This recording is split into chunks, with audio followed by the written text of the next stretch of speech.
हाँ जी, जय श्री कृष्ण।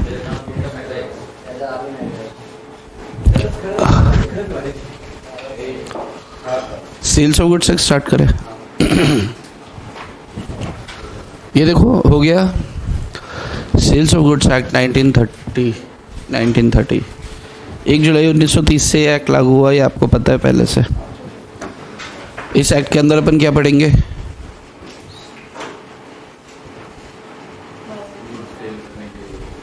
माल बेचने के लिए अपन को रूल्स क्या है? ओके, माल बेचने का लॉ पढ़ेंगे। माल विक्रय अधिनियम, माल विक्रय अधिनियम 1930। अच्छा, चलो तो कुछ टर्म्स देखते हैं, कुछ टर्म्स देख लेते हैं, कुछ नया।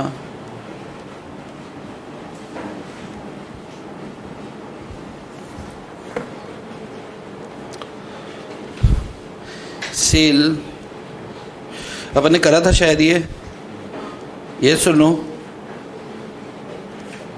ये सुनो।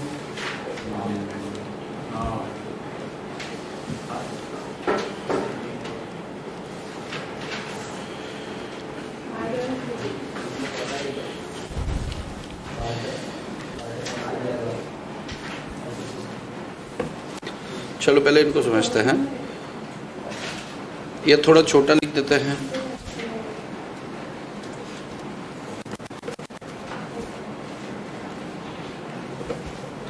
Cell, barter, gift,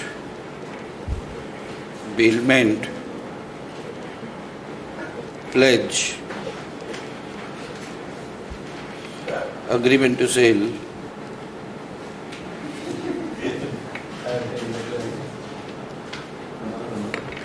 work contract,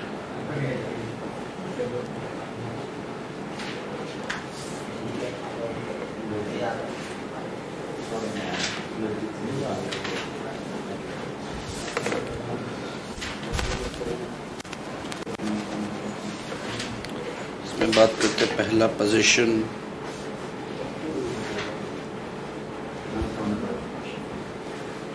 second is ownership, third is consideration,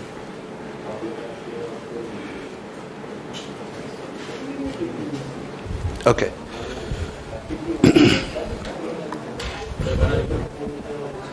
एक बार पहले डिस्कस कर लेते हैं फिर बनाना। हे अभी स्टार्ट कर रहे। तुषार आप आज जगह बदल लो, आप इधर आ जाओ आगे, मैडम जी वाली जगह पे अंदर हो जाओ। मैडम जी वाली जगह पे आ जाओ, यहाँ पे। ए तुम भी बाहर निकलो, आदिनाथ उधर अंदर जाओ, आ जाओ बाहर आ जाओ। ये किसी के साथ नहीं होना चाहिए जो जानता है इसको। आप बहुत अच्छे हैं। ए अनिकेत आगे आ जा, यहाँ आ जा सेकंड पे। ए झोला हटा लड़की, या फिर इसको बीच में आने दे उधर। हाँ बहुत ज़्यादा। चल निकल निकल निकल निकल निकल, इसको बीच में आने दे। चल चल चल चल, हंसू लागला बोलू लागला। ए चल भैया तुम अंदर चलो आदिनाथ। ए मारी नहीं, उधर ही। तुम आ गया बाहर नहीं। ए तुम तुषार आ गया हो, ये मैडम जी वाली जगह पे आ जाओ। तुम वहाँ बस यहीं पे बस। चलो ठीक है। देखो ज़रा देखो, दिख रहा है? दिखने लगा? अच्छा देखो। ए आदि, ओंकार में आकर्षण है, आप सिर्फ यहाँ पे ध्यान दो, ठीक है? बुक को क्यों ले रहा है? क्यों बुक ले रहा है? यहाँ बात करें तो बुक क्यों ले रहा है?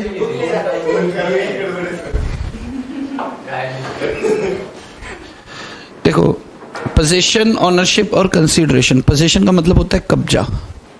पोजीशन का मतलब क्या होता है? कब्जा। ऑनरशिप मतलब मालिकाना हक। ऑनरशिप मतलब मालिकाना हक। ऑनरशिप मतलब मालिकाना हक। और कंसीडरेशन मतलब something in return for something, कुछ के बदले कुछ। जब कुछ कुछ होता है तभी कुछ होता है, नहीं तो कुछ नहीं होता है। अच्छा, दोनों साइड से कुछ होना चाहिए। कंसीडरेशन का नियम क्या है? कंसीडरेशन का नियम क्या है? दोनों साइड से कुछ होना चाहिए। सिर्फ एक तरफ से कुछ होगा ना तो कुछ नहीं होगा, वैलिड कॉन्ट्रैक्ट नहीं होगा। ऐसा पढ़ा है हमने, सिंगल साइडेड कंसीडरेशन दोनों साइड से होना चाहिए। अजय, अच्छा देखो, अब ये क्या है? साले, ये साले नहीं है, सेल है। क्या है? सेल है। हाँ साले।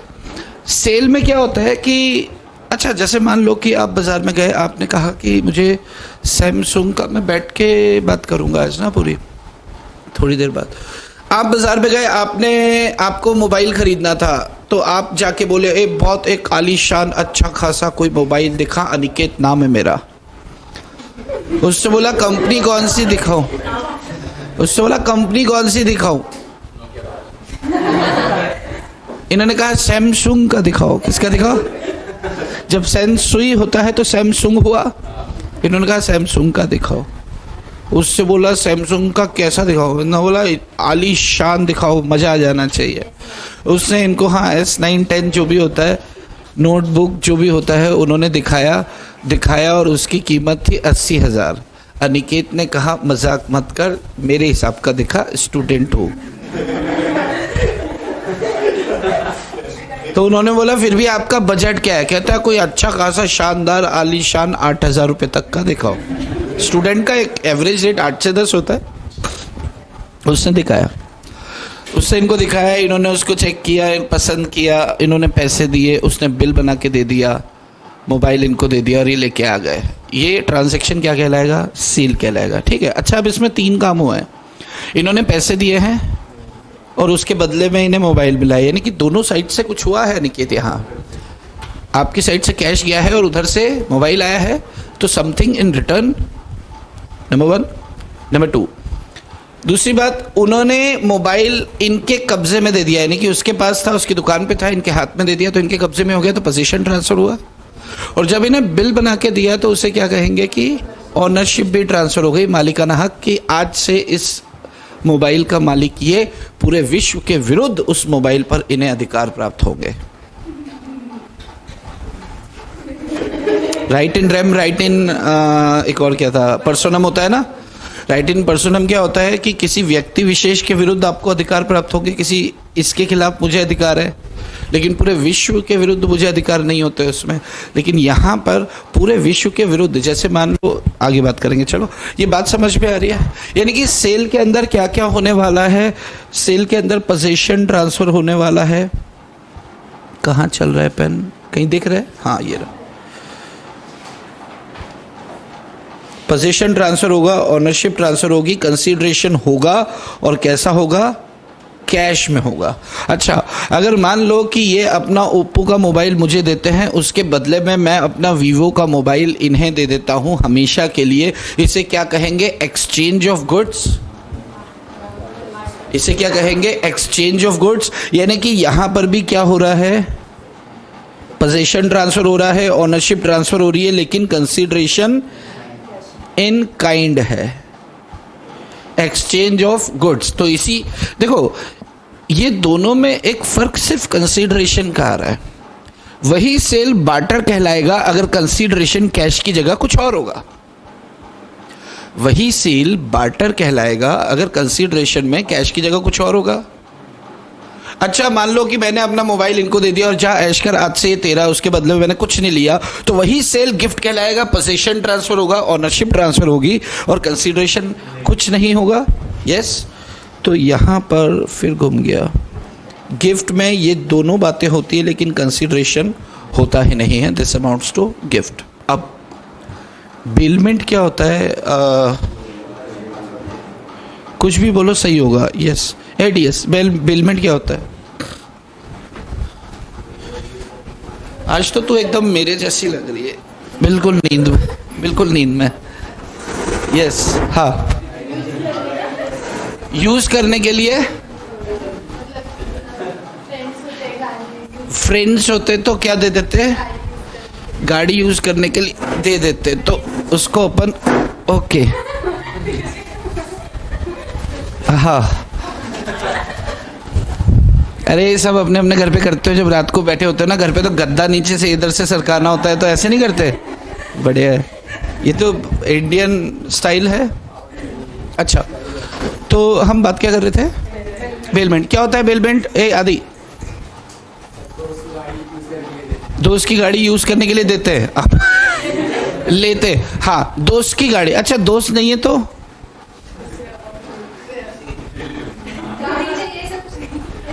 गाड़ी चाहिए अपने को। कोई लेना देना नहीं है कि किसकी गाड़ी है।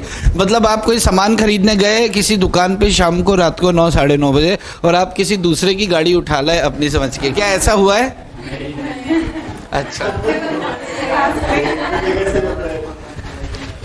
ओके, फिर अगले दिन आप वापस करेंगे अगर ले आए तो गलती से।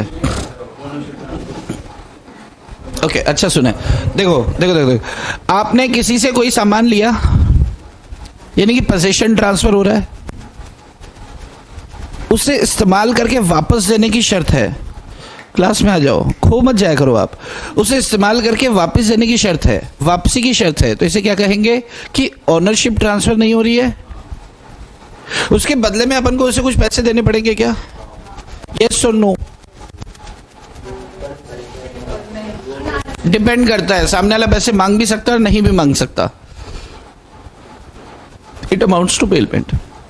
मतलब ऐसा सेल जिसके अंदर ओनरशिप ट्रांसफर नहीं होती है, उसी सेल को अपन बेलमेंट बोल देते हैं। जैसे मान लो तुषार के पास एक स्कूटर है। तुषार के पास क्या है? स्कूटर। स्कूटर समझते हैं, टेढ़ा करके स्टार्ट करते हैं वही। तो अनिकेत ने बोला कि यार आज का दिन बहुत सुहाना है, बहुत खूबसूरत है, मुझे स्कूटर दे दो, मुझे काम है, घूमने जाना है एक फ्रेंड के साथ। तो इन्होंने कहा कि अच्छा, इन्होंने इनको अपना स्कूटर दे दिया, शाम को ये वापस लाके दे देंगे? नहीं देगा, अगले दिन दे देगा। हाँ, अगले दिन दे देगा। चलो, अगले दिन इन्होंने वापस लाके दे दिया, तो दिस अमाउंट्स टू बेलमेंट। अब सवाल ये, क्या तुषार इनसे पैसे मांगेंगे? डिपेंड करता है, डिपेंड करता है। अगर तुषार का काम है व्हीकल्स किराए पे देना पर डे के हिसाब से, तो पैसे मांगेगा।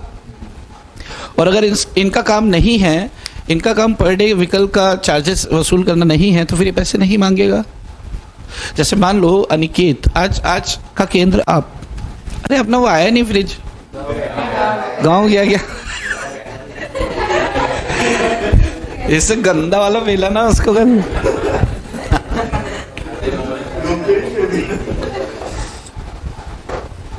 हम क्या बात कर रहे थे? बेलमेंट। ओके, नहीं कुछ, हाँ स्कूटर।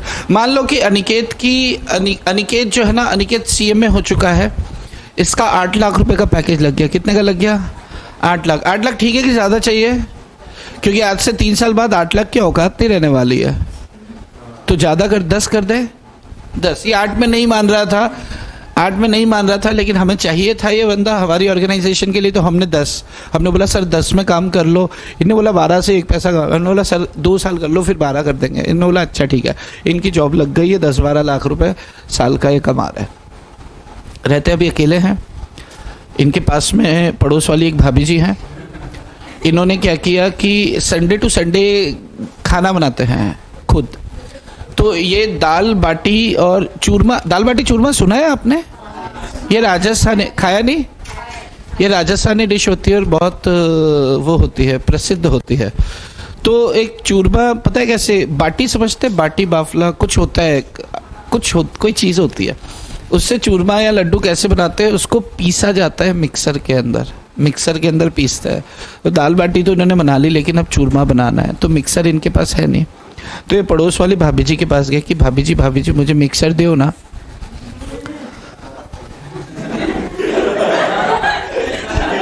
तो उन्होंने इनको मिक्सर दे दिया, उन्होंने इनको मिक्सर दे दिया। अच्छा, क्या अब वो हमेशा के लिए इसकी हो गई? क्या वो मिक्सर, भाभी नहीं, क्या वो मिक्सर हमेशा के लिए इनकी हो गई है क्या? नहीं, इन्हें वापस करना पड़ेगा, इन्हें काम करके वापस करना पड़ेगा। अब क्या बदले में भाभी जी को कुछ देंगे?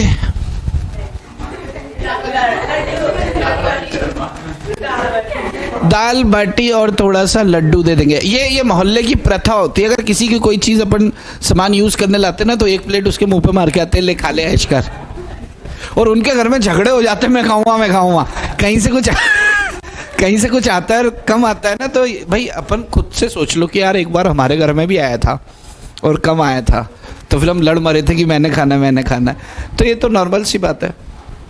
Okay, this amounts to what? Bailment. इसे क्या बोलते हैं? बेलमेंट। तो बेलमेंट और सेल में क्या फ़र्क हो गया? पोजीशन ट्रांसफ़र हुआ है, मिक्सर आपके पास आया है, ओनरशिप ट्रांसफ़र नहीं हुआ, मतलब वापसी की शर्त है। उसके बदले में चाहे तो आप कुछ दे दे भाभी को, चाहे तो ना दे, चलेगा, ठीक है। लेकिन सोचो कि भाभी का काम है ये होम अप्लायंसेस भाड़े पे देना, तो जाहिर सी बात है पैसे वसूल करेंगे। जो देता है ना, देने वाला बेलर होता है, लेने वाला बेली कहलाता है। इतना आइडिया है? बेलर बेली, इसके ऊपर अभी चर्चा करेंगे अपन। अच्छा, next word is pledge. What is pledge? This is really very important. गिरवी रखना। गिरवी क्या होता है? जब घर में पड़ा है सोना तो फिर काहे करो ना, मन्नपुरम गोल्ड लोन, मुथूट फाइनेंस, ऐसा कुछ होता है ना। अच्छा, अब प्रैक्टिकली सोचो, जैसे मान लो कि अनिकेत जो है बैंक मैनेजर है, किस में है? आज का केंद्र कौन है? अनिकेत है, क्योंकि आज सेल्स ऑफ गुड्स एक्ट अच्छा एक्ट है और अनिकेत के ऊपर पूरा होने वाला है। अनिकेत बैंक मैनेजर है, तो एक ग्रामीण व्यक्ति आया इनके पास कर्ज लेने। उसने अपनी बीवी के जितने भी वो थे, जवाहरात थे, गोल्ड था, वो सब इनके पास रखा और 3 लाख रुपए का कर्ज ले गया। अब वो ज्वेलरी ये अपने घर ले जाएगा, ऐसा होगा कि बैंक में ही रहेगा? बैंक में ही रहेगा। अच्छा, अगर वो कर्ज चुका नहीं पाता, तो क्या वो ज्वेलरी इनकी हो जाएगी? वो मंगलसूत्र ये वो सब चीजें देके गया है वो, क्या उस मंगलसूत्र पर इनका अधिकार होगा? हाँ, बैंक का, चलो बैंक की बात कर रहे हैं अपन, ये बैंक का अधिकारी है, क्या वो अब बैंक का हो गया अगर कर्ज नहीं चुकाता है तो? सुहाग उजड़ जाएगा बंदी का। मंगलसूत्र ही नहीं है उसके पास। सोच के जवाब दो। 3 साल में कर्ज चुकाना था, 3 साल में नहीं चुकाया। इन्होंने एक बार मांगा, उससे बोला देता हूँ, पर चुकाया नहीं है। और अब सवाल सिर्फ इतना है कि जो ज्वेलरी रख के आए हैं बैंक के पास, जो भी वो ग्रामीण व्यक्ति रख के आया है, तो क्या उस ज्वेलरी पे अब बैंक का अधिकार है? क्या बैंक का हो गया वो सोना? यस और नो? यस। तो ये देखो, बैंक का हो गया मतलब ओनरशिप ट्रांसफर हो गई क्या, ये पूछ रहा हूँ मैं। अरे बैंक का हो गया का मतलब क्या होता है? जैसे ये चीज आपको दे दी, आपकी हो गई मतलब क्या? आपकी ओनरशिप में आ गई, तो क्या ओनरशिप बैंक की हो जाएगी वहां पर? अगर कर्ज नहीं चुकाते हैं, default in repayment of dues होता है, तो क्या वो ओनरशिप ट्रांसफर हो जाती है? क्या नहीं होती है। बैंक के पास मालिकाना हक नहीं आता, लेकिन बैंक के पास उसे बेचने का अधिकार आ जाता है। राइट टू सेल आ जाएगा, लेकिन राइट टू ओन नहीं आएगा। यस, ऐसा नहीं है कि बैंक के एम्प्लॉयज है उनकी बीवियां पहन के घूम रही हैं, ऐसा नहीं होने वाला है। उसे बेच सकते हो आप। Yes, okay.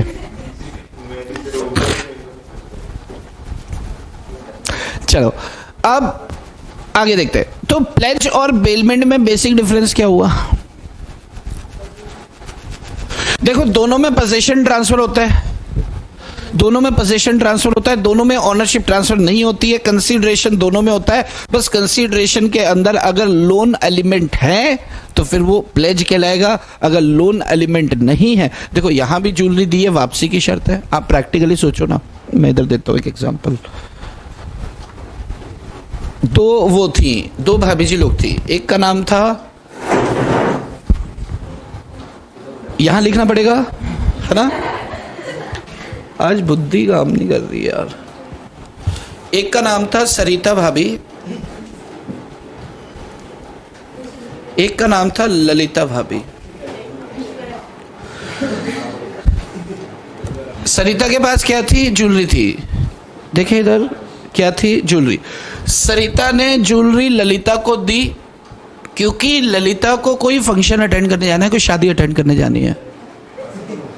सुनो ना, सरिता ने ललिता को अपनी ज्वेलरी दी। ऐसे इनके जो महिलाओं के बहुत नाटक होते हैं मैचिंग वाले, है ना। अब उनके पास सब कुछ मैचिंग का है, लेकिन उनको गले में लटकाने का कान वान ये नाक बहुत सारे नाटक होते हैं, तो इसके पास है नहीं। तो सरिता ने बोला अरे मेरा लेके जाओ ना। तो इसने अपना ज्वेलरी इनको दे दिया, अपना सेट जो भी होता है इनको दे दिया। क्या वो हमेशा के लिए ललिता का हो गया है? शादी के बाद वापस करेगी, शादी अटेंड करके अगले दिन वापस करेगी। यस अच्छा, सरिता ने ललिता को ज्वेलरी दी क्योंकि ललिता से कर्ज लिया था। सरिता ने ललिता को ज्वेलरी दी क्योंकि ललिता से कर्ज लिया था, इसलिए ज्वेलरी उसने एज ए जमानत के तौर पे रखी, सिक्योरिटी के तौर पे रखी है। जब ये कर्ज चुका देगी तो उसका ज्वेलरी वापस मिल जाएगा। यानी कि दोनों केसेस में ज्वेलरी का पोजीशन ट्रांसफर हुआ है, दोनों केसेस में वापसी की शर्त है। लेकिन सेकंड वाले केस में क्योंकि लोन एलिमेंट है, इसीलिए इसे बेलमेंट नहीं, इसे प्लेज कहेंगे। यस ओके अच्छा, मैं आपसे क्वेश्चन पूछूंगा एक आधा टेक्निकल, तो फिर आप थोड़ा सा उसके लिए प्रिपेयर रहना। और ये क्वेश्चंस होंगे, जितने भी क्वेश्चंस होंगे आज किससे होंगे? मिस्टर मारी से होंगे। मिस्टर मारी ध्यान से सुनना सब चीज़। नहीं तो कई बार वो सोचता है बोल नहीं पाता, तो अच्छा ये बेलमेंट देखो, बेलमेंट में पोजीशन ट्रांसफर हो रहा है, ओनरशिप ट्रांसफर नहीं हो रही। कंसीडरेशन हो भी सकता है, नहीं भी हो सकता। प्लेज के अंदर भी ये ट्रांसफर हो रहा है, लेकिन ये नहीं हो रहा है। और यहाँ पे क्या होता है? लोन एलिमेंट होता है। ये भी कहानी हो गई। अब what is agreement to sell? This is really very important point. Sale और अग्रीमेंट टू सेल में क्या क्या फर्क होता है?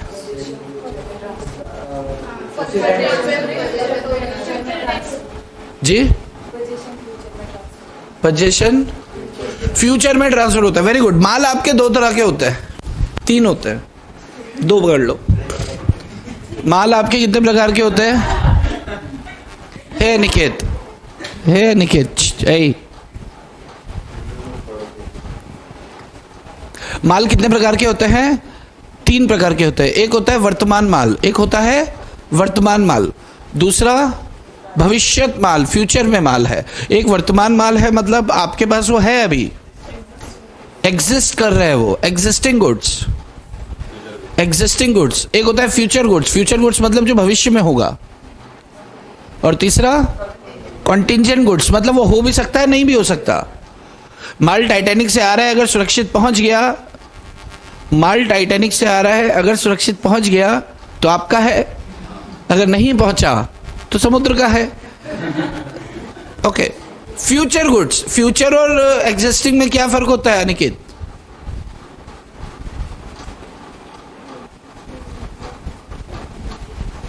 एक होता है वर्तमान माल जो आपके पास आज है, एक होता है भविष्य में होगा। दोनों में फर्क क्या है?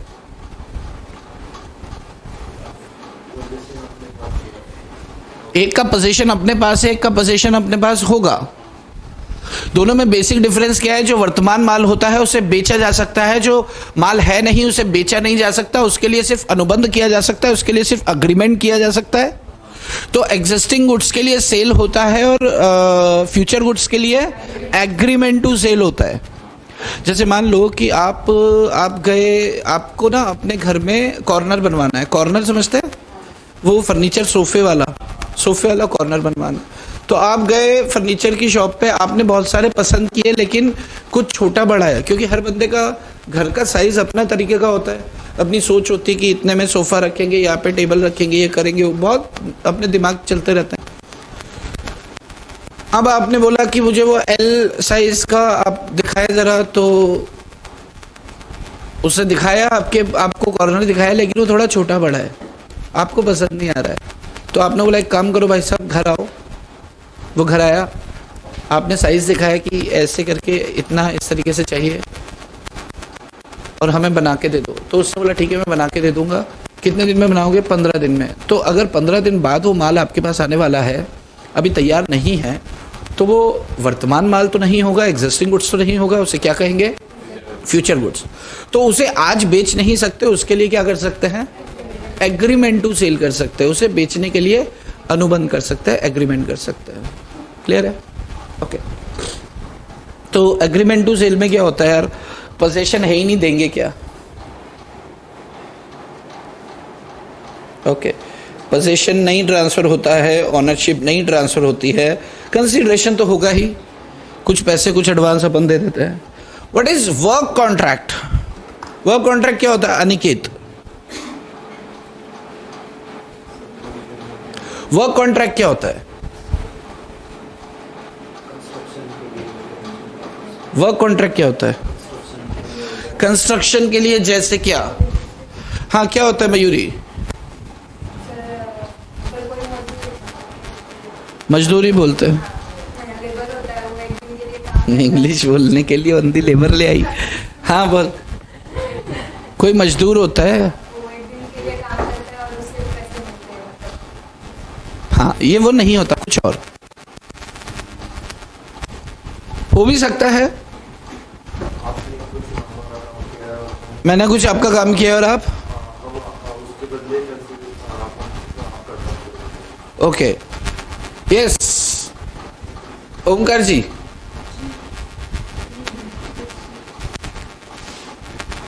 यस यूके गए। वो कॉन्ट्रैक्ट क्या होता है? ए सॉरी, क्या होता है पवन जी वर्क कॉन्ट्रैक्ट? नॉर्मल होता है, गुड। हाँ,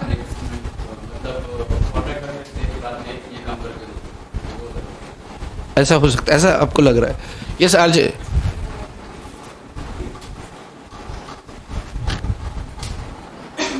काय संडे फंडे आहे आदिनाथ? No idea. अच्छा mister Mari, good. Mister Mari का कहना है कि वर्क कॉन्ट्रैक्ट मतलब होता है कि ये बिल्कुल सेल जैसा होता है, जैसे आप टेलर के पास गए। टेलर समझते हैं? टेलर, रिटेलर नहीं, टेलर। टेलर समझते क्या करता है टेलर? कपड़े से, वाह आपको सारा पता है। जैसे मान लो कि तुषार को एक शर्ट स्टिच करानी है, शर्ट पैंट स्टिच कराना है क्योंकि इसके भाई की शादी है, तो ये टेलर के पास गया। अच्छा, टेलर के पास क्या लेके जाएगा?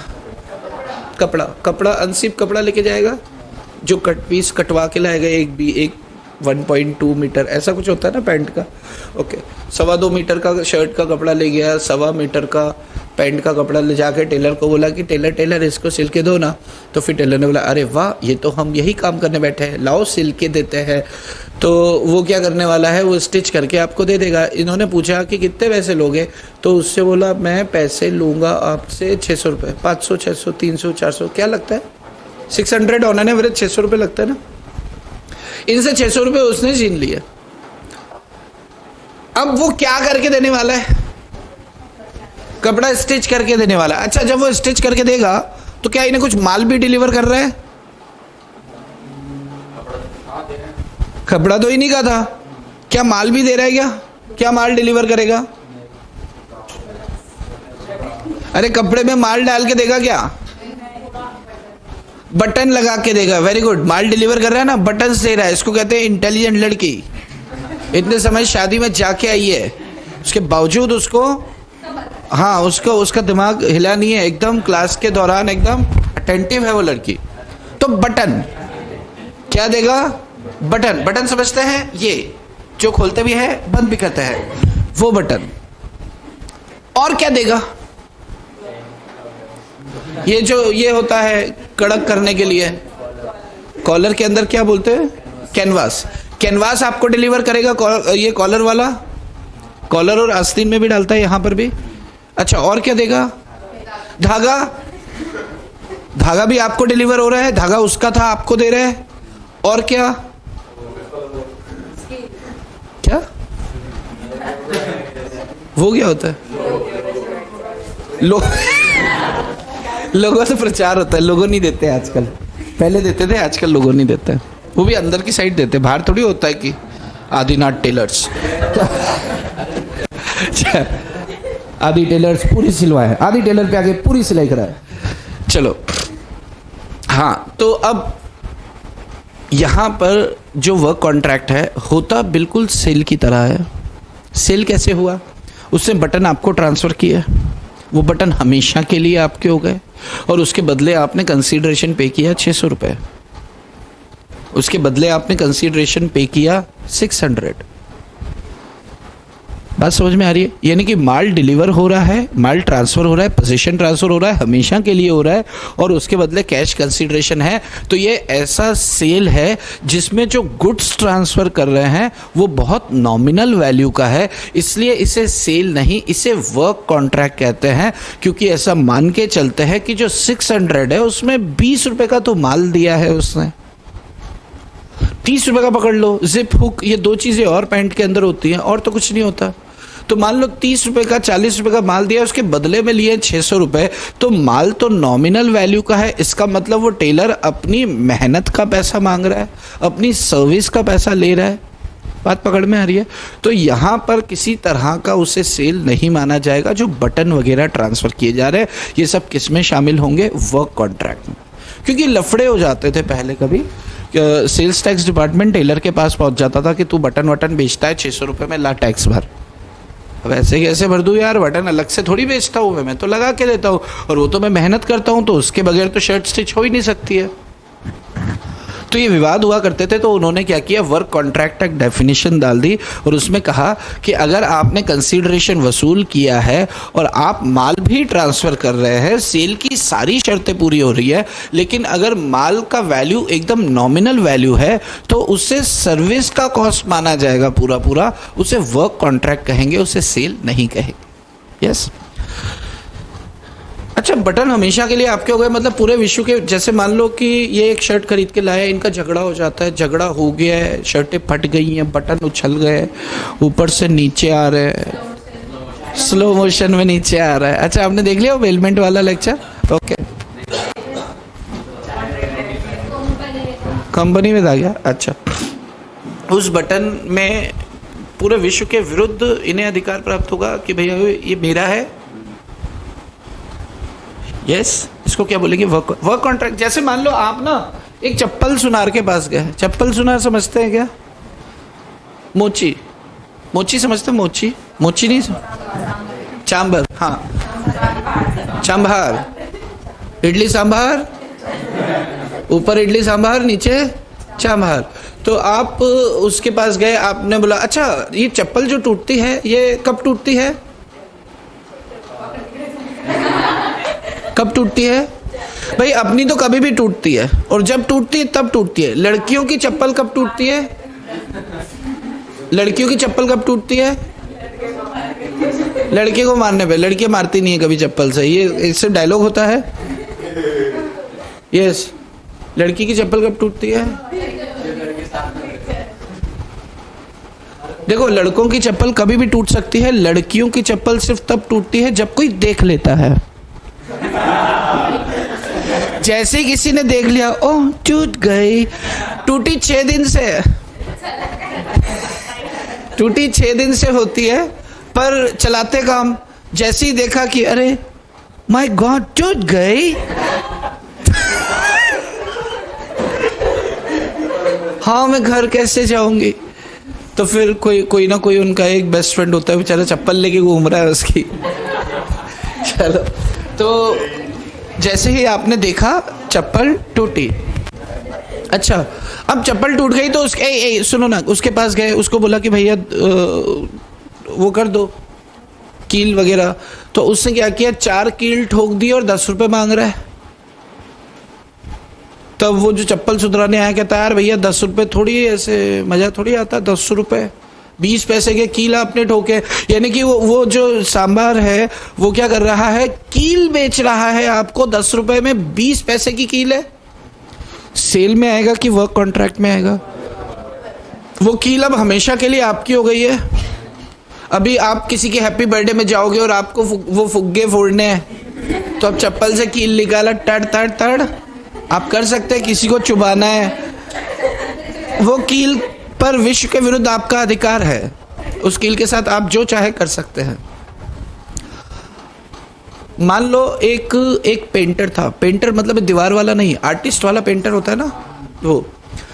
तो एक मान लो कि कोई बहुत बड़ा एक ठाकुर था, एक गांव में एक बहुत बड़ा ठाकुर था जिसकी चलती थी, नाम था उसका पूरे गांव में, एक तरफा राजपाट था, जैसे साउथ की पिक्चर में होता है ना, गांव में एक ही परिवार होता है। उसके दादाजी मर गए, तो उसने पेंटर को बुलाया कि यार हमारे दादाजी का आपको तस्वीर बनाना है। तो पेंटर ने बोला कि 500 रुपये लूँगा। उसने उसकी कनपट्टी पे बंदूक रख दी, कहता 500 रुपये मांगता है, दादाजी की तस्वीर क्या है, 20,000 मांग, हमारे दादाजी है। तो पेंटर ने बोला कि यार चलो 20,000 दे देना। अच्छा, पेंटर ने करना क्या है, आके एक कैनवास लगाना है, उसको भी कैनवास ही बोलते हैं, उसके ऊपर कलर डोलेगा, इधर उधर मूंछ दाढ़ी बनाएगा, काम खत्म। पेंटर क्या कर रहा है, कैनवास और कलर उसे बेच रहा है जो मुश्किल से 300 रुपये का है, लेकिन उसके बदले उसे 20,000 मिल रहा है। तो ये सेल नहीं होगा, ये वर्क कॉन्ट्रैक्ट। तो बात समझ में आ रही है। वर्क कॉन्ट्रैक्ट क्या होता है, ऐसा सेल होता है जिसमें सेल की सारी शर्तें पूरी होती है, लेकिन जो माल ट्रांसफर किया जाता है बहुत नॉमिनल वैल्यू का होता है, तो इसे वर्क कॉन्ट्रैक्ट कहते हैं। तो ये आपका पूरा का पूरा सीन, ये कह सकते हैं अपन की ये बेसिक्स है। ये स्टार्ट हुआ है अपना सेल्स ऑफ गुड्स एक्ट, ये शब्द इसके अंदर आपको मिलने वाला है। चलो ओके, अब आगे।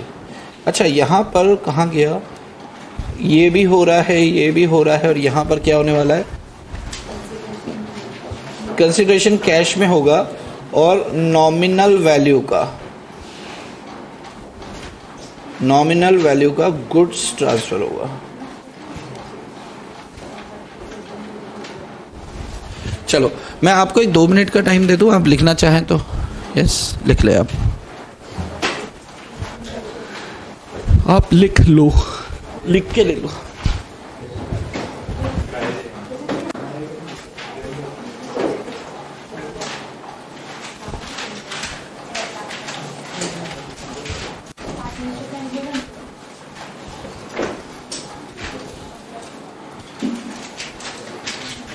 सुन, वो 50-60 पेज तो हैं उसमें, ले लेना, ठीक है, तो लिखेगा नहीं।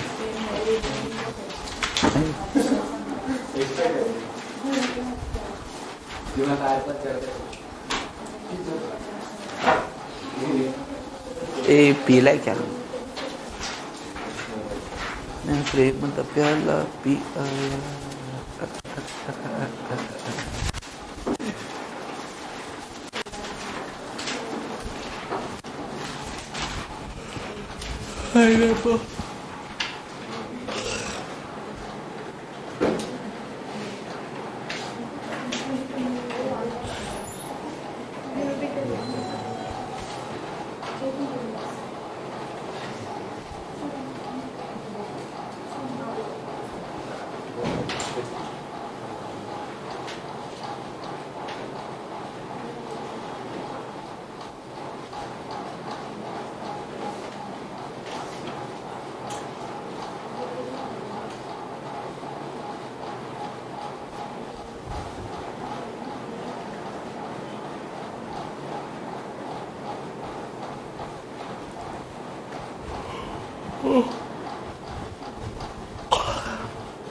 ट्रांसफर। चलो मैं सब मान के चल रहा हूँ, आप लिख चुके हैं। अब मैं इसको नीचे कर देता हूँ और आगे बात करते हैं।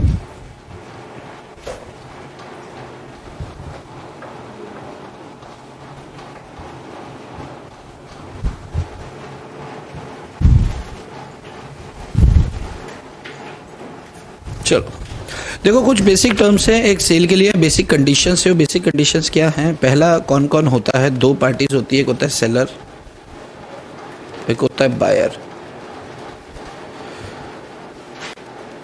दूसरी बात ये क्या करते हैं? माल की बात करते हैं। तीसरी बात ट्रांसफर ऑफ प्रॉपर्टी।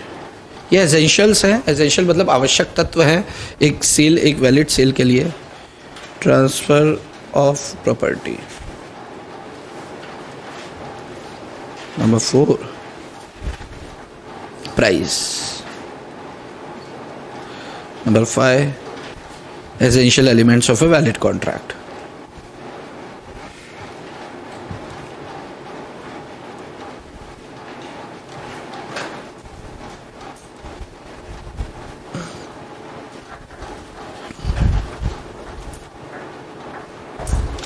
देखो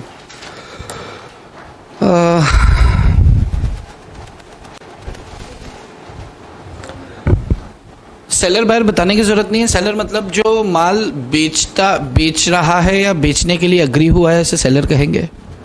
जो माल खरीद रहा है या खरीदने के लिए राजी हुआ है, उसे बायर कहते हैं। गुड्स मतलब माल। माल मतलब क्या ओमकार जी?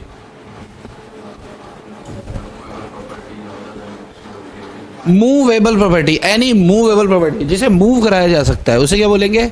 माल बोलेंगे। अच्छा, कुत्ता जो होता है, कुत्ता मूव कर सकता है इधर से उधर, तो माल है क्या वो?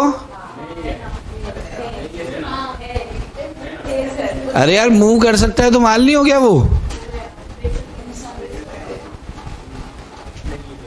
आप कुत्ते बेचते हो, मान लो कुत्ते बिकते बाजार में, तो कुत्ता माल नहीं है? अच्छा, लेकिन अगर कुत्ता सो रहा है तो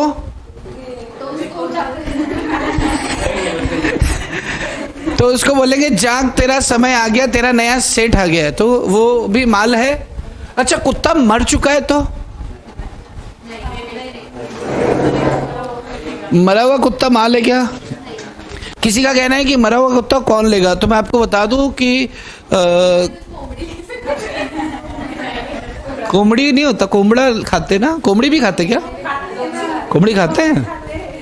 अच्छा,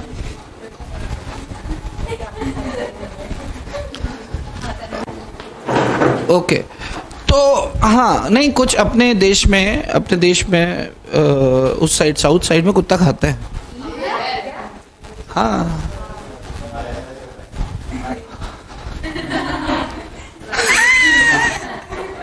हाँ, नहीं, ये तो वेजिटेरियन है, ये वेजिटेरियन है, ये तो कोमड़ा कोमड़ी कुछ नहीं खाती। पर ठीक है, टेस्ट है अपना अपना, खाते हैं कुछ लोग।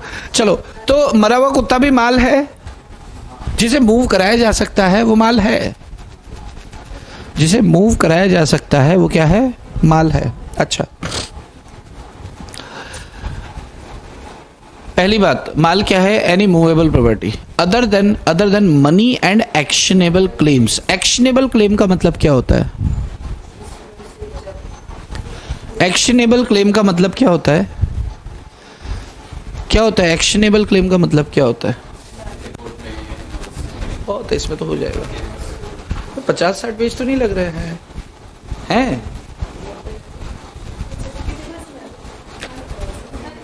Yes, actionable claim, yes Omkar ji, actionable claim क्या होता है? अरे डेटर्स यार, डेटर्स जिनसे पैसे लेने हैं, खत्म। एक्शनेबल क्लेम का मतलब है जिन पे हम एक्शन करके पैसे वसूल कर सकते हैं। इसका मतलब आपके डेटर्स हो गए। तो आपका डेटर आपका माल नहीं है, आप डेटर को बेच दो कि हमारे डेटर आज से तुम्हारे। ऐसा नहीं होने वाला है। तो वो माल में शामिल नहीं होंगे। सुने, वो माल में शामिल नहीं होंगे। अच्छा, अगर पेड़ खड़ा है तो क्या वो माल है? उसे काट के अलग कर देंगे। मान लो पेड़ है, जब तक वो जमीन के साथ अटैच होता है ना, तब तक वो माल नहीं है, वो इमूवेबल प्रॉपर्टी है।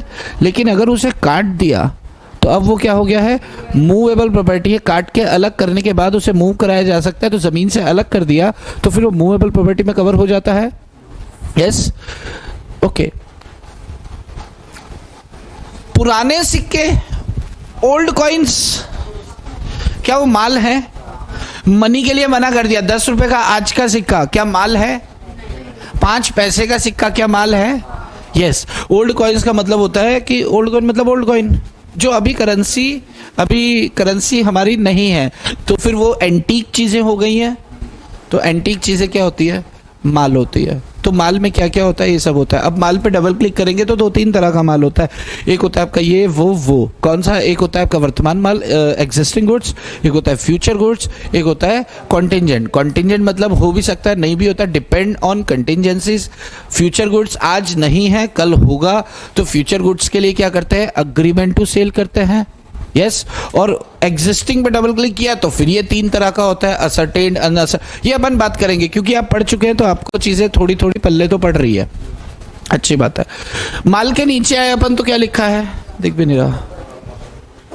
Transfer of property. इससे 2-3 निकालो। एक होता है जनरल प्रॉपर्टी, एक होता है स्पेशल प्रॉपर्टी। एक होता है जनरल प्रॉपर्टी, एक होता है स्पेशल प्रॉपर्टी। जनरल प्रॉपर्टी मतलब होता है ऑनरशिप। जनरल प्रॉपर्टी का मतलब होता है general property in goods means ownership. लिख लो ट्रांसफर। आप ये 5 शब्द लिख लें कहीं, या जो देख रहे हैं नोट्स में डायरेक्ट देख लें। फर्स्ट सेकंड पेज पे ही होगा, थर्ड पेज पे है। हेडिंग डाल दें essentials of a valid sale, और फिर उसमें ये 5 बातें लिख दें। एसेंशियल्स यानी कि आवश्यकता है, एक वैलिड सेल की कुछ आवश्यकताएं हैं, वो यहाँ हैं, इस प्रकार हैं। लिखो, लिखा गया। उसमें फर्स्ट लिखा है आपने क्या? हाँ, उसमें फर्स्ट लिख दिया आपने सेलर बायर। सेकंड आपने लिख दिया गुड्स। थर्ड है property, transfer of property. Transfer of property में 2 आयाम हैं, 2 बातें हैं, 2 खास बातें हैं।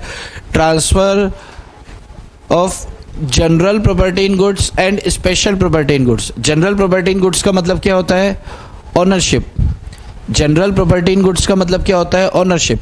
स्पेशल प्रॉपर्टी इन गुड्स का मतलब क्या होता है? Possession of goods. Possession of goods. Yes. तो सेल के अंदर जनरल स्पेशल दोनों प्रॉपर्टी ट्रांसफर होती है। बेलमेंट के अंदर सिर्फ स्पेशल प्रॉपर्टी ट्रांसफर होती है। यस। नहीं समझ में आ रहा है? ध्यान दो, कितने लोग को समझ में आ रहा है? देखो, जनरल प्रॉपर्टी इन गुड्स का मतलब होता है ओनरशिप ट्रांसफर करना। स्पेशल प्रॉपर्टी इन गुड्स का मतलब क्या होता है? पोजेशन ट्रांसफर करना। तो जनरल और स्पेशल दोनों ट्रांसफर होंगी सेल के अंदर, पोजेशन भी होगा, ओनरशिप भी होगा। लेकिन अगर बेलमेंट की बात करेंगे तो सिर्फ स्पेशल प्रॉपर्टी ट्रांसफर होती है। प्लेज के अंदर सिर्फ स्पेशल प्रॉपर्टी ट्रांसफर होती है, लेकिन अगर इसके अलावा कुछ और है तो दोनों ट्रांसफर होंगी। Okay, next is price. Price क्या होती है? कंसीडरेशन। कंसीडरेशन मतलब समथिंग इन रिटर्न, कुछ के बदले कुछ। अच्छा, प्राइस कितनी होगी? प्राइस कितनी होगी?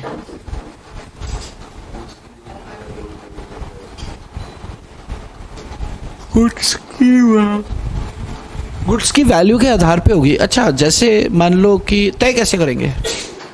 आप एक शर्ट खरीदने गए, आपको मान लो कि आप प्रेस्टीज पॉइंट पे जब क्लास चढ़ते तो आपको नीचे कोई शर्ट पसंद आ गई। मान लो ऐसा कि एक वाइट कलर की शर्ट थी, उस पर हल्का हल्का प्रिंट था।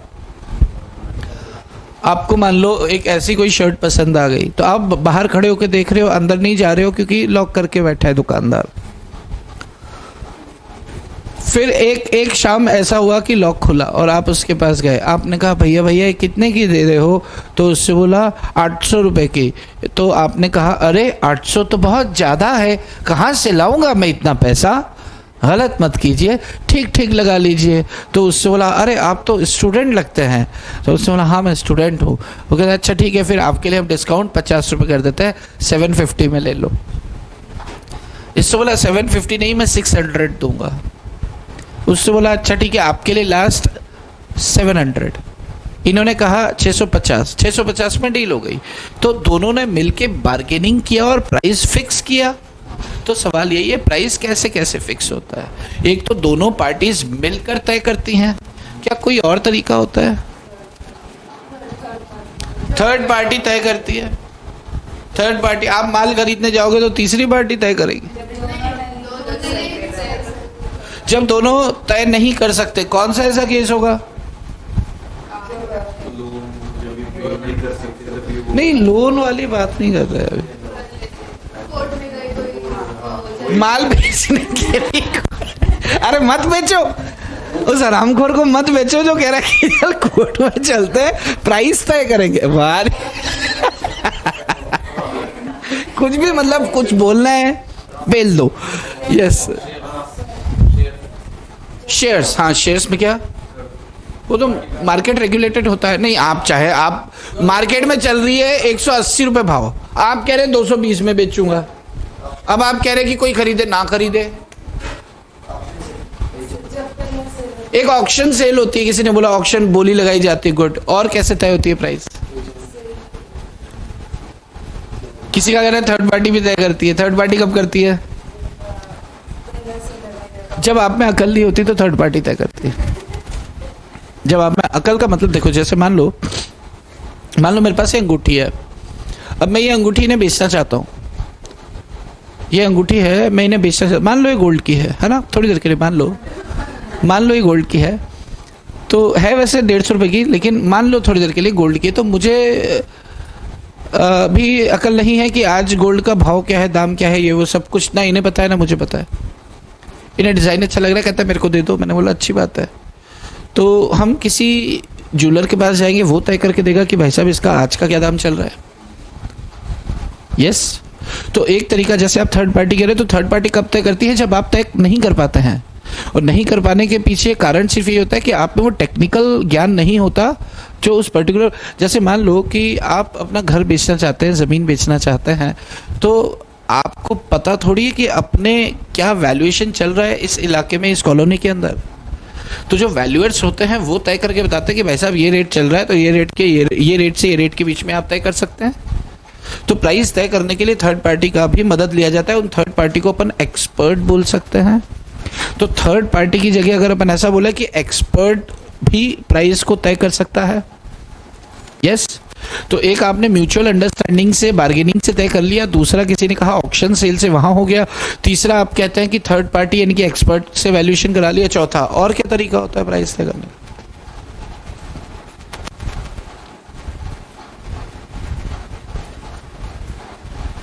और क्या तरीका होता है?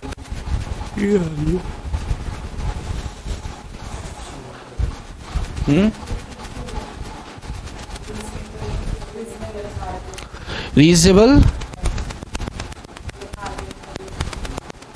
मार्केट में जो, वेरी गुड, जो मार्केट में चल रहा है रीजनेबल प्राइस, जो आज बाजार में चल रहा है, तो बाजार में पता करेंगे जो भी रेट चल रहा होगा, जिसे नेट रियलाइजेबल वैल्यू, आपने अकाउंट्स में पढ़ा होगा ना, वो स्टॉक के अंदर नहीं सुना? ऐसा होता है आपने तो पढ़ा है ना? हाँ, तो होता है। अच्छा चलो ठीक है। एक होता है cost plus contract. Cost plus contract का मतलब क्या होता है? जैसे मान लो आपको, ओ जी ग्लूकोज लेकर आओ ना नीचे से, कहीं से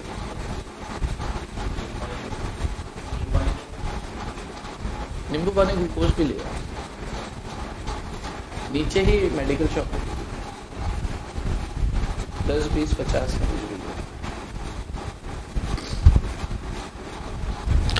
अच्छा, अपन बात क्या कर रहे थे? हाँ, कॉस्ट, हाँ कॉस्ट प्लस में क्या होता है? जैसे मान लो आपको कोई चीज़ खरीदनी है, आपने बोला ये हमको दे दो, तो फिर वो क्या बोल रहा है कि भाई साहब बना के देनी पड़ेगी। तो आपने उससे बोला कितने में दे दोगे? आपने कहा कि मैं आपको 800 रुपये में दे दूंगा। तो वो बोल रहा है अरे 800 रुपये इतना महंगा, आपका दिमाग तो सही है, इतना महंगा थोड़ी होता है। तो आप क्या बोल रहे हो कि भाई साहब 2 पैसे भी नहीं कमा रहा हूँ, 10% भी नहीं, कुछ भी नहीं कमा रहा हूँ, इतने का बन के पड़ता है। तो उससे बोला अच्छा ठीक है, आप एक काम करो, जितने का भी बन के पड़ता है प्लस करना, 20% मार्जिन लेना और फिर मुझे वो चीज़ दे देना। यस, तो cost plus profit, cost plus profit. कुछ केसेस में क्या होता है, डायरेक्ट अपन रेट तय, जैसे कॉन्ट्रैक्टर्स होते हैं ना घर बनाने वाले, तो वो इस तरह के कॉन्ट्रैक्ट करते हैं। या तो वो एक ठेका ले लेते हैं कि भाई साहब 15 लाख लगेगा, 18 लाख लगेगा। जैसे आजकल क्या चल रहा है कि 1500 रुपये स्क्वायर फीट, 1200 रुपये स्क्वायर फीट, ऐसे करके वो लोग घर बनाने का ठेका लेते हैं। लेकिन अगर अपन ने उनको बोला कि नहीं यार भाई साहब माल वाल सब हम तुमको कर देंगे, तुम तो तुम्हारा बताओ, तो सिर्फ वो अपना प्रॉफिट बताएगा। यस, तो कॉस्ट प्लस प्रॉफिट क्या होता है, कॉस्ट जितनी लगेगी प्लस 20% हो गया। हाँ, तो प्लस 20% उसमें जोड़ेंगे तो क्या निकल के आएगा आपका, वो निकल जाएगा, क्या निकल जाएगा आपका प्राइस निकल जाएगा, प्राइस। तो प्राइस तय करने का एक तरीका ये भी होता है। एक होता है किसी फ्यूचर डेट पे प्राइस तय करेंगे, ऐसा भी होता है क्या? देखो, या तो आज प्राइस तय कर लेंगे, नहीं तो आज प्राइस तय करने का तरीका कर लेंगे तय। जैसे मान लो मैंने और इनके बीच, मेरे और इनके बीच में कॉन्ट्रैक्ट हुआ, कॉन्ट्रैक्ट हुआ कि मान लो हम दोनों ज्वेलर्स हैं, तो हम ज्वेलरी की ज़बान में ही कॉन्ट्रैक्ट कर रहे हैं। हम क्या बात कर रहे हैं कि यार कुछ गोल्ड के लेन देन को लेकर हम कॉन्ट्रैक्ट कर रहे हैं। तो हमारे बीच में क्या तय हुआ कि 3 महीने बाद ये मुझे पैसे देगा। अब ये मुझे कितने पैसे देगा, 3 महीने बाद जो रेट चल रहा होगा उस रेट के आधार पर मुझे पैसे देगा। आज की रेट पे क्यों लूँगा मैं? जब मुझे पैसे 3 महीने बाद मिल रहे हैं तो मैं ऐसा मान के चलूँगा कि 3 महीने बाद मेरा बिका होता तो मेरे को कितना पैसा मिलता। यस, या तो मैं आज की रेट के हिसाब से करके प्लस ब्याज जोड़ लूँगा ताकि मुझे नुकसान नहीं होना चाहिए, या फिर मैं उस तारीख को कन्वर्जन रेट को लेकर कर लूँगा। बात पकड़ में आ रही है? कम हो गई तो कम हो गई ना, ये तो दोनों साइड से चलता है। अगर हमने तय कर लिया है कि हम 3 महीने बाद जो रेट होगी उस रेट के आधार पर लेन देन करेंगे, बात खत्म। अब वो कम होती है, ज़्यादा होती है, वो उस हिसाब से चलेगा।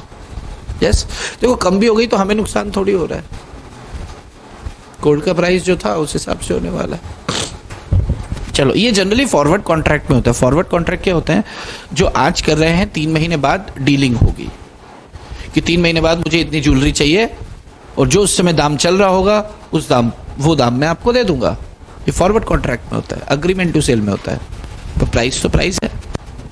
ओके, तो आपसे पूछा जाता है 4 नंबर में क्वेश्चन कि बताओ बच्चों, बताओ कि प्राइस कैसे, प्राइस से आप क्या समझते हैं? तो अपन बोलेंगे भाई साहब कंसिडरेशन इन कैश होता है, जब माल बेचा जाता है तो प्राइस तो बहुत जरूरी है। अच्छा, कैसे कैसे तय कर सकते हैं? तो फिर ये 3-4 पॉइंट्स अपने को उधर लिखना होंगे बैठ के, क्योंकि जब ये पूछते हैं ना कि प्राइस कैसे तय करते हैं तो दिमाग खराब हो जाता है, इसमें क्या लिखे है? पर इसमें है बात है कि म्यूचुअली डिसाइड कर सकते हैं वाया एग्रीमेंट, फ्यूचर रेट, उसमें उसका तरीका, प्रोसीजर लिख सकते हैं। तीसरी बात, थर्ड पार्टी एक्सपर्ट से करा सकते हैं अगर आपको ज्ञान नहीं है। चौथी बात, ऑक्शन किसी ने कहा। पांचवी कोई और बात है, कॉस्ट प्लस प्रॉफिट, उस तरीके से कर सकते हैं। तो इस तरीके से हम प्राइसेस तय कर सकते। अच्छा, नेक्स्ट इज, देख भी नहीं रहा, essential elements of a valid contract. Essential elements of a valid contract का मतलब क्या हुआ कि माल बेचने के लिए कॉन्ट्रैक्ट की जो बेसिक शर्तें होती है वो भी पूरी होनी चाहिए। मतलब किसी पागल को मत बेच देना। अच्छा, पागल को माल नहीं बेच सकते क्या अपन, अगर पागल पूरे पैसे दे रहे तो?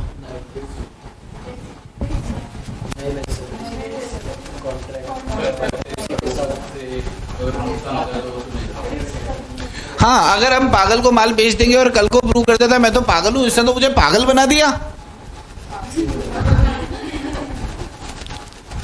मतलब लॉ क्या कहता है कि किसी का मिसयूज नहीं कर सकते, तो रिस्क है। बेच सकते, बेचने में क्या, वो पैसे दे रहा, अपन ने दे दिया, लेकिन कल को अगर वो फैल जाता है तो फिर रिस्क अपने ऊपर आ जाता है। तो बेचने वाला, खरीदने वाला, उन सब में कॉन्ट्रैक्ट की बाकी शर्तें में क्या, फ्री कंसेंट होना चाहिए, कॉन्ट्रैक्चुअल कैपेसिटी होना चाहिए, लॉफुल ऑब्जेक्ट होना चाहिए, कंसीडरेशन होना चाहिए, और कंसीडरेशन दोनों साइड से होना चाहिए।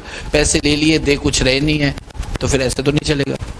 ये तो सड़ी बात है, ये तो पूरा कॉन्ट्रैक्ट एक्ट खुल जाएगा अगर इस पे डबल क्लिक करेंगे।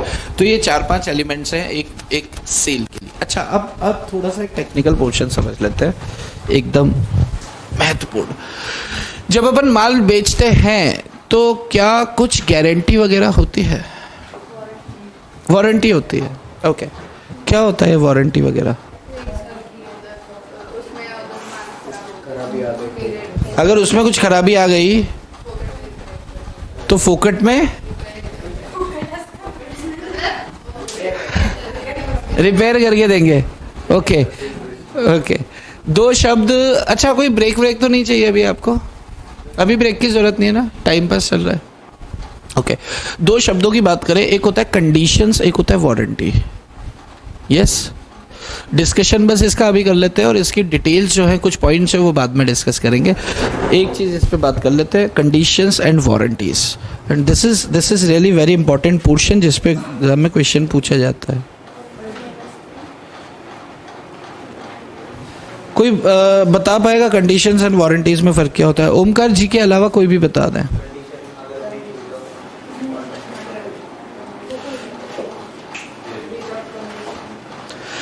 कंडीशन और वारंटी क्या होती है? स्टिपुलेशंस होते हैं।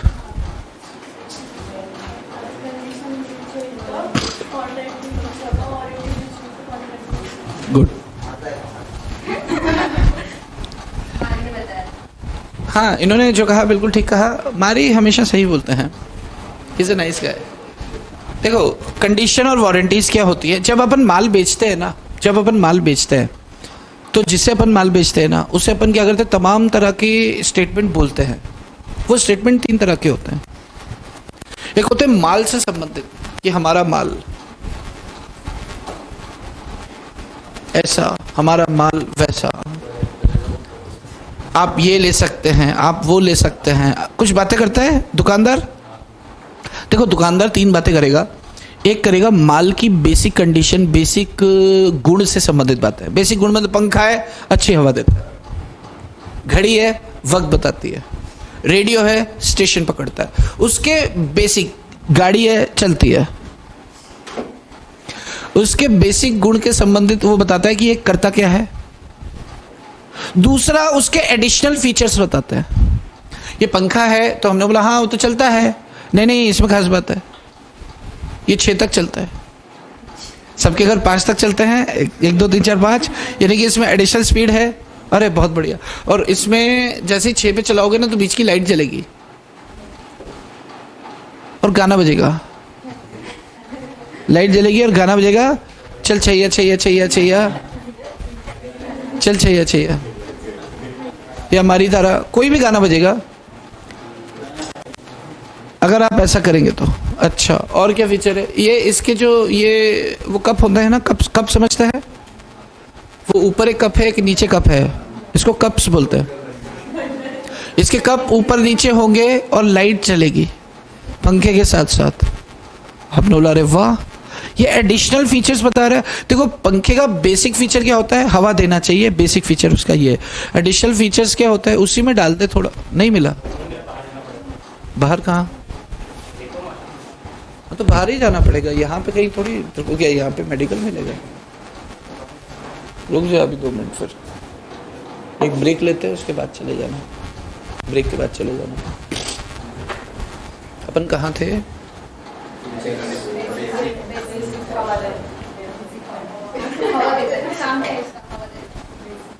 हाँ, बेसिक की बात करो। अच्छा, एक घड़ी, जैसे मान लो अनिकेत एक घड़ी खरीद के लाया, अलार्म वॉच।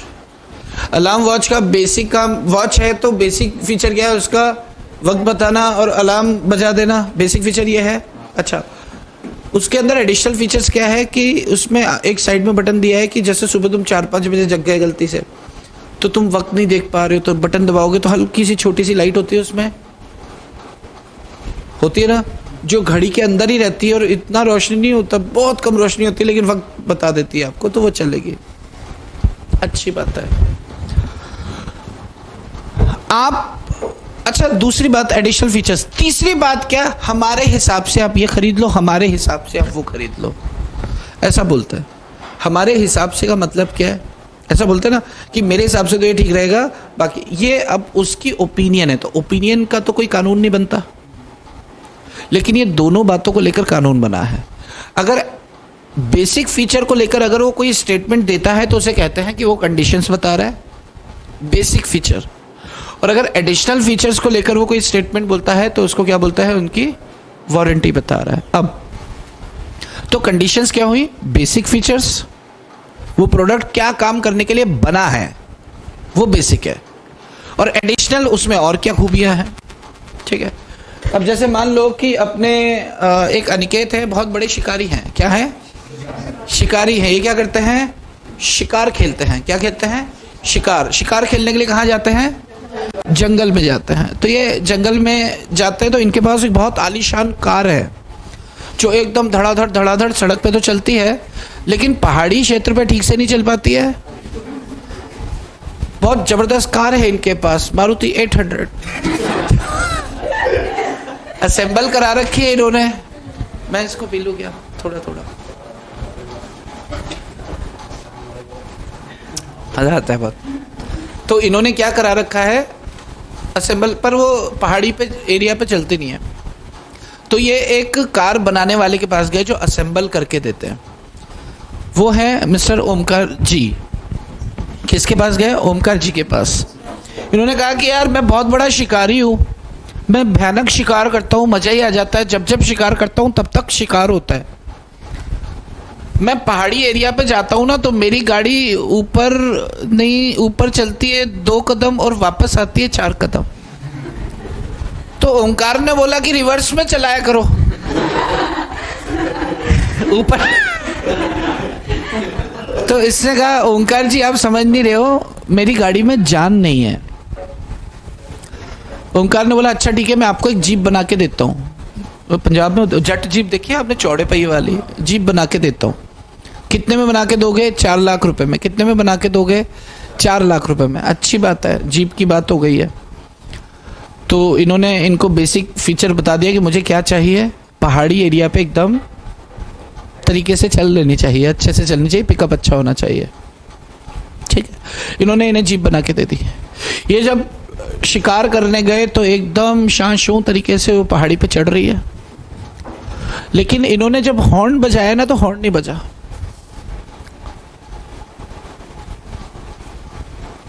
इन्होंने लाइट जलाई तो एक जली, एक ही जली है। ना हॉर्न बज रहा है ना लाइट जल रही है, इंडिकेटर वो डालना भूल गए।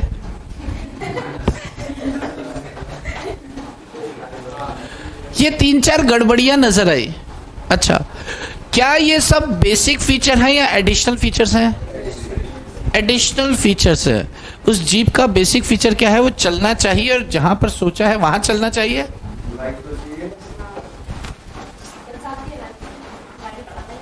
है ना, एक से देखो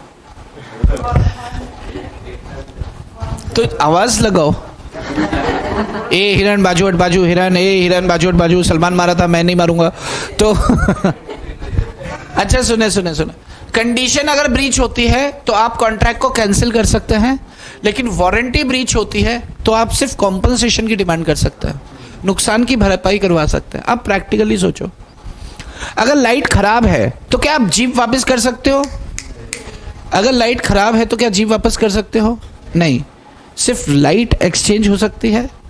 अगर उसके पास लाइट नहीं है तो वो क्या करेगा, आपको उसके पैसे दे देगा, बाजार से करवा लो। लेकिन अगर जीप चढ़ नहीं पाती पहाड़ी पे, अगर जीप पहाड़ी पे नहीं चढ़ पाती है तो क्या आप जीप वापस कर सकते हो? यस, यानी कि कंडीशन क्या थी कि जीप प्रॉपर मैनर में हमको पहाड़ी पे चढ़ना चाहिए और उसके बाकी सारे एडिशनल फीचर्स हैं। अगर एडिशनल फीचर्स को क्या बोलेंगे, वारंटी।